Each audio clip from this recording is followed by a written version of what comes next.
Part 1, 4D Punters in Choa Kang Cemetery. How far would some Singaporeans go to try and strike it rich at the next lottery draw? Very far, it appears.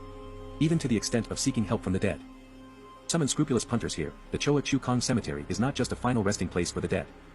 They see it as a place which can help fulfill their dreams of becoming millionaires. New paper on Sunday learned from undertakers and regular punters that the hunger for big money has driven some fanatical punters to organize night tours by the lorry load to the cemetery. Their mission, praying to the dead for lucky 4D numbers for the next draw. This desperation to win has led some punters to return to the cemetery week after week. Give Hong Bao, ranging from $300 to $500 each, to the mediums or priests who accompany them on these trips. While offerings of food, joss sticks and incense paper for the dead are a necessity, these punters may also bring along newspapers as reference material. These are the editions with obituaries or reports of deaths of people due to violent crimes. No, they risk being arrested for offenses such as vandalism if they desecrate the graves. But their desire for a lottery win is stronger. They are also aware of the superstition that those who offend the dead can be hexed and even face death. But they don't care. We spoke to a few 4D fanatics who have been on such tours.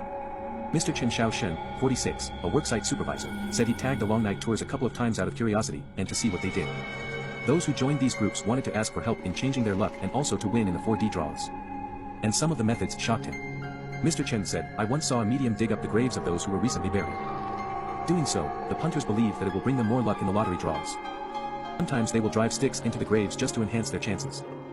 These are very drastic measures and don't happen regularly. Usually they'll just pray at a random spot to the wandering spirits for luck.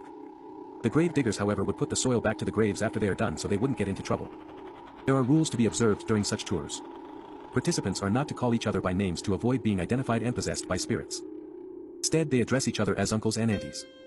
Lights are strictly forbidden, so torchlights have to be turned off when the medium is chanting prayers." Mr. Chen said, "The most important thing is not to talk loudly or you'll disturb the spirits, which is a big no-no." Hunter, who identified himself as A.T., said he had seen such tours when he was at the cemetery with two other friends praying for luck and 4D numbers. He said, "To drive a stick into the grave or its surrounding is the worst possible thing you can do to the dead. It's an act of driving the stick into the spirit's heart to force him or her to give you the numbers. Not many people will do it because the consequences can be very serious.